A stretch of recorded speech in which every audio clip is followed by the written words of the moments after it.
Hey, everybody, and welcome to the Everyday Christian Podcast, where we apply scriptural principles to everyday Christian lives. I'm your host, Jonathan Rich. My co host, Sean, is on vacation this week right now, so he's not with me tonight. If for some reason you can't hear the audio, let me know in the chat, and I will try to fix that. Of course, this is only like the third time we went live, so obviously there's some kinks and things that we're trying to work out. It seems like every time we do a live, there's something that goes wrong, so please bear with us, and we're going to try to push through it here tonight.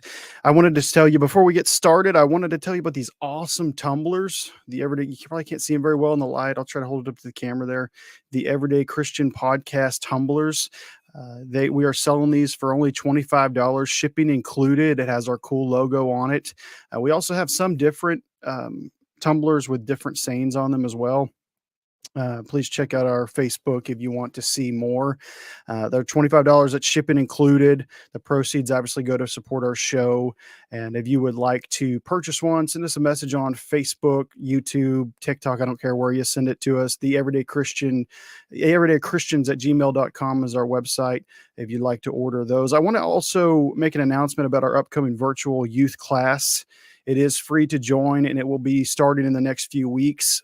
So if you're a youth member or someone between the ages of 15 and 35, I kind of pushed it a little bit. Usually they say about 13 to 30, but we're going to go with 15 to 35. And if you have questions about God or the Bible or just personal questions that you're struggling to find answers for, please, I'll let you know this class is for you. Please join that class. The slot for joining us is quickly closing. We have had several sign up, and there are several more who are wanting to join. So if you have questions like what does God feel about tattoos and piercings, or how or why do I need to speak in tongues, or how do I connect closer to God, or any questions in general about the Bible, again, about any personal things, please let us know by messaging us or clicking the link that I'm going to provide in the comment below after this episode closes. And this takes me right into the episode and directly correlates to the class that we just discussed. The title of this episode tonight is Unapproachable Pastors. Unapproachable Pastors. My wife and I were leaving the missions conference in London, Kentucky. Really loved that conference, enjoyed being a part of that. And we were driving on our way home. It's about a 12 to 13-hour trip. If you have kids, it's a lot longer. We'd typically end up splitting the day or splitting the time and driving halfway, staying at a hotel, and then driving the rest of the way. But my wife and I were sitting in the car, and we were discussing different pastors and different questions that people had for pastors. And something that was sort of discouraging is we talked about how a lot of leaders, pastors, preachers, evangelists, missionaries are just not approachable. They're just not people that seem welcoming. Now, a lot of them are. I just want to let you know there are a lot of pastors and a lot of preachers that are welcoming and are loving and are caring. So don't get me wrong when I say that, but a lot of times several of them are not.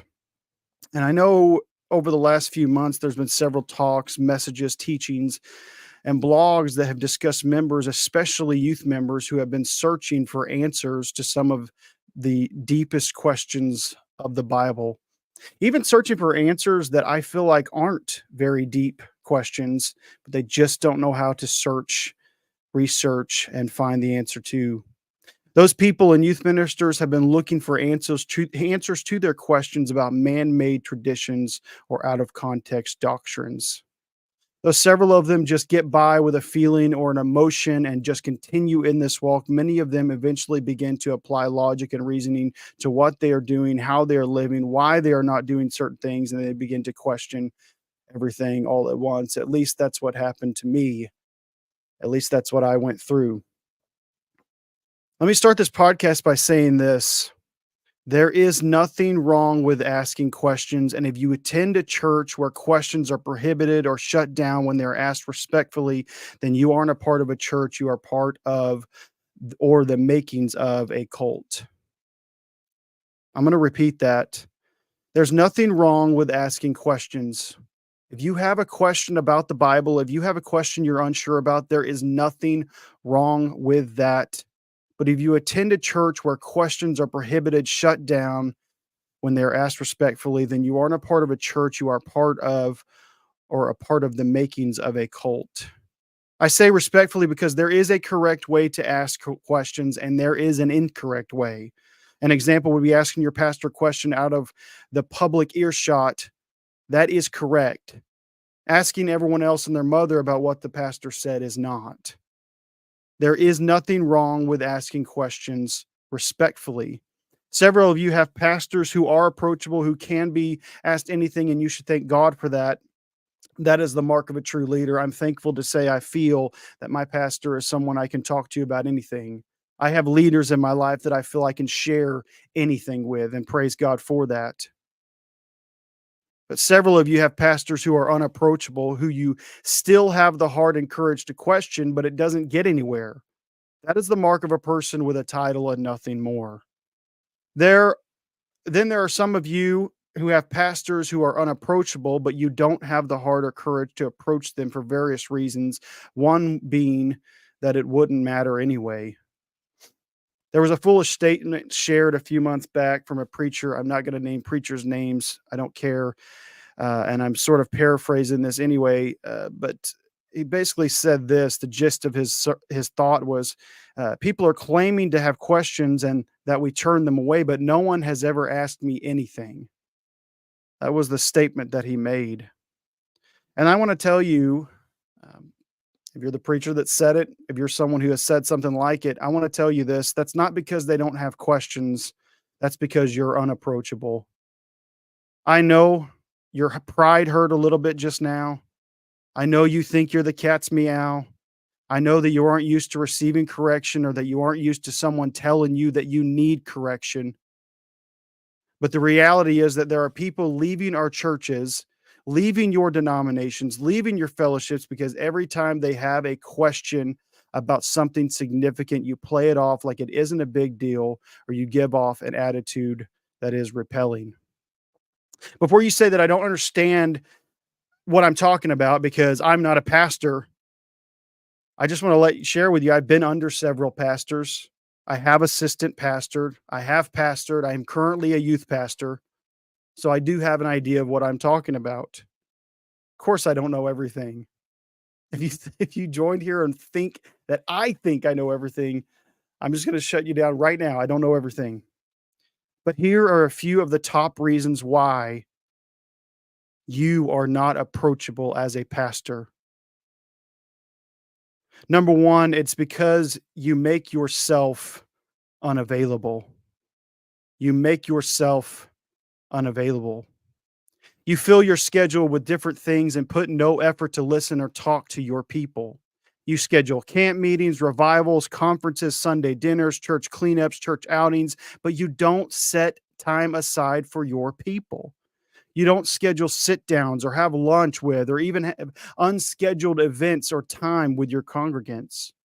I understand if you have 1,000 people on your congregation, but I have a feeling that most of you who are listening to me probably have anywhere between 50 and 300.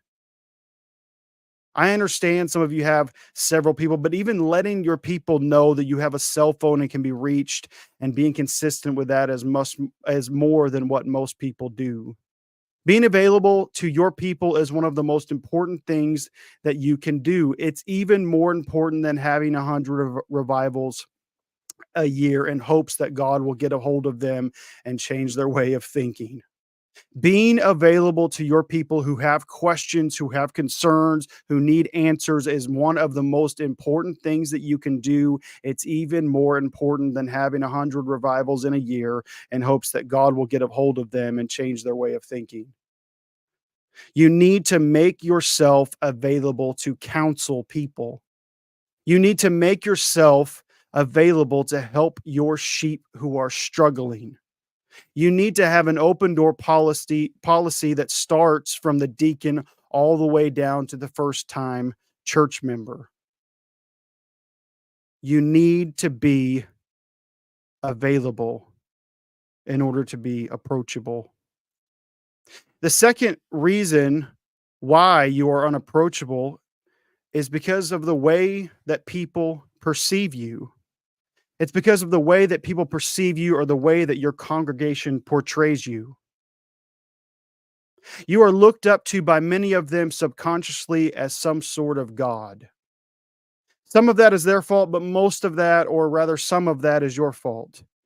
If you have given the appearance that you can do no wrong or that you have never sinned in your life since you were saved, then you have given that perception to people. If you have preached messages to your congregation that have been tailored to fit this narrative that you are a hardcore, sin-free, guilt-free, turn or burn, the devil is a liar preacher, then you have given this perception to people. You have given people the perception that God is on the throne, Jesus is at the right hand of him, and that you are on the left hand of him. You have given your church the perception that everything on the platform is nothing short of perfection. And if you even want to grace a step closer to the platform, you better at least look the part. Your pride does not allow you to be imperfect. I want to tell you something, unapproachable pastor. It's good that people know that you struggle. It's good that people know that you have shortcomings. It's good that people know that you are an open book. Some of you say you're an open book, but when push comes to shove, when things begin to happen, you hush hush and cover things up. It's good that people know that you are not God, that you are not Jesus, and that you are not perfect as a pastor. It's good for you to let people know that you are not always right. You need to hear that. I remember to repeat a lot of stuff here tonight. It's good for you to let people know that you are not always right, that sometimes you are wrong, that sometimes you have made wrong decisions. It's good for you to let your congregation know that you have faced temptations and sometimes did not come through victorious. Let me get on this for a moment. It's good for you to be consistent everywhere that you go. It's not good for you to act a certain way in church, act a different way in public, and act a different way at home. The disingenuous pastor is hurting people who want to know more about Jesus, God, and the Bible, and that is how you have portrayed yourself. Just be real with people. Just be real with people. You think that people want to converse and confide in pastors who act like they are spotless? Well, God is looking for a church without spot or wrinkle. Yes, but that's what Jesus did, not that what you can do or did. You must learn to be a servant. I was listening to a podcast episode the other day with Dave Ramsey, and he mentioned a true leader is not one that pushes, but one that pulls. It's not one that demands, but it's one that serves. Cult leaders are narcissistic and make everything about themselves. Humble leaders are servant and do their best to do or to help those they are serving. You're unapproachable because of the way people portray you and perceive you, and a lot of that is because of you. Number 3, the reason why you are unapproachable is because you are not coachable. Because you are not coachable.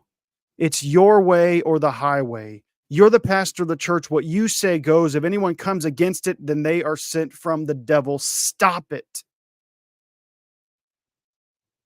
If anyone comes against it, they're sent from the devil. Really. Stop thinking that you have all the answers. Stop thinking that you have arrived. Stop thinking that your title somehow gives you magical powers that makes you reach the unattainable or reach what Jesus reached. Your title may be an ego boost, but there are lives at stake. There are people who are leaving God, let alone the church, because you have not only made yourself unattainable, you have made Jesus appear to be unattainable as well. Learn to ask for help. Learn humility. Don't avoid constructive criticism, welcome it. Don't take advice from someone you don't like and just toss it to the side. Have an ear open for everyone. Sometimes they're right. I've had people tell me stuff that I did not like, and I mulled over it, and I complained over it, and it hurt me. And then 2 days later, I realized they're right, and the only reason I didn't listen to them is because I don't like them.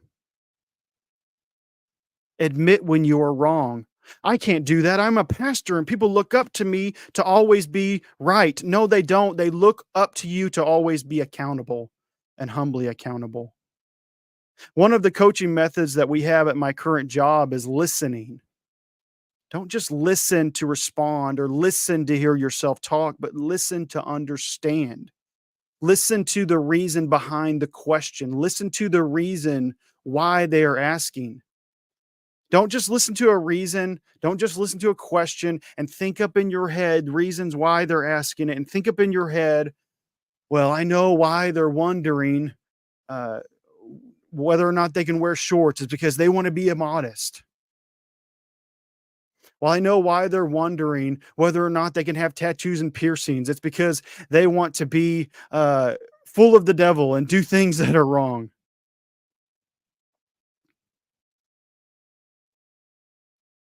Listened to understand. When was the last time you just listened to someone? When was the last time you heard what they had to say or wanted to learn something? Many pastors, evangelists, missionaries, ministers, and teachers all have the ability to speak, but not many of them have the ability or desire the ability to listen. Be coachable. You are not always right. You're not always right. Sometimes you're wrong. So you're not approachable because you aren't coachable. Fourthly, you're not approachable. This is going to hurt you, but you're not approachable because not everyone is a part of your clique. You're not approachable because not everyone is a part of your clique. I understand having a board. I understand having an associate pastor. I understand having a song leader. I understand having a youth leader. I get that there are people you cannot allow in the place of leadership. But how are you with your other congregants? Do you have and play favorites? Do you have family members that you tend to more? Not talking about your son, your wife, or your daughter. Not talking about your husband. Not talking about people that live in your home. I'm talking about distant relatives. I'm talking about people that you've maybe known for a while. Do they get special treatment because of that? Do you go out to eat with those people all the time? Do you spend social time with them all the time? Do you sit at Sunday church dinners with them all the time? Do you only ask them to sing a special or preach? Do you only call or text them and tell them you are praying for them? I'll tell you why there shouldn't be favorites, because that person that isn't on that favorite list is usually the one that you lack trust in. It didn't start with lacking trust, but it ended up that way. It's usually the one that you talk bad and gossip about. I know you're a preacher, you're a pastor, you don't talk bad and gossip about anybody. I also know that that's not true. It's usually the one who is your favorite that can convince you to dislike the one who isn't your favorite. I'm going to move on from there. There is no room in there is no room for cliques in church. Yes, Jesus had disciples who were closer to him, who he was training to do a work for him, but he was also surrounded by others who wanted to learn from him as well. And he also rebuked his disciples at times who were judgmental of others. I have seen church members, which, by the way, is a way to show others that he wasn't a part of a clique.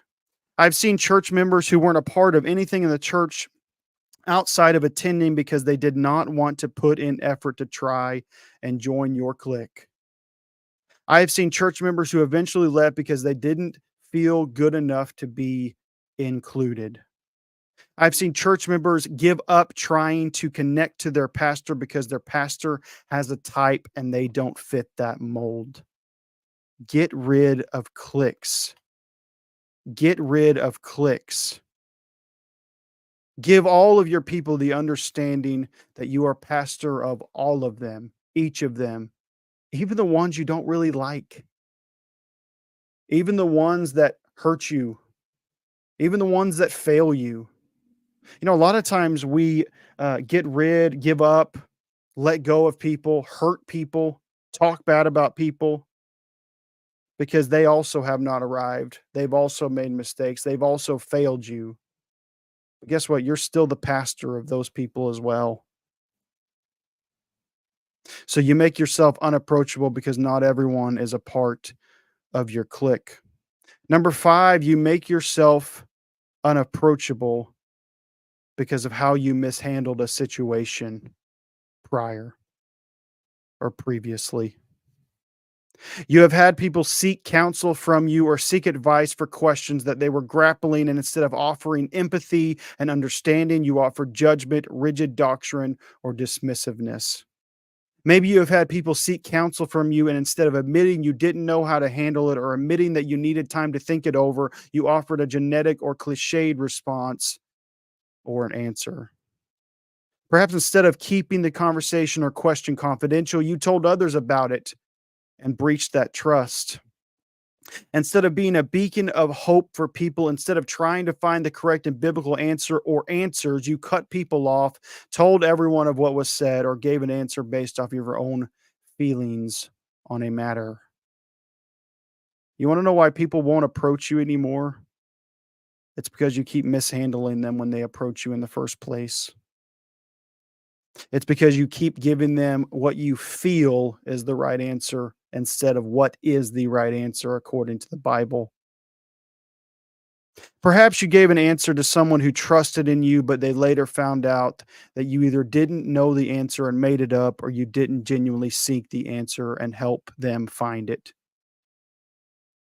Maybe you mishandled how you dealt with a situation with one congregant, and that caused the other congregant to lose faith in you as well. Pastors, teachers, preachers, leaders, you make yourself unapproachable because of how you mishandle someone who approached you before. And then 6, and finally, this one's probably not gonna go over so well, but most of this podcast probably won't anyway.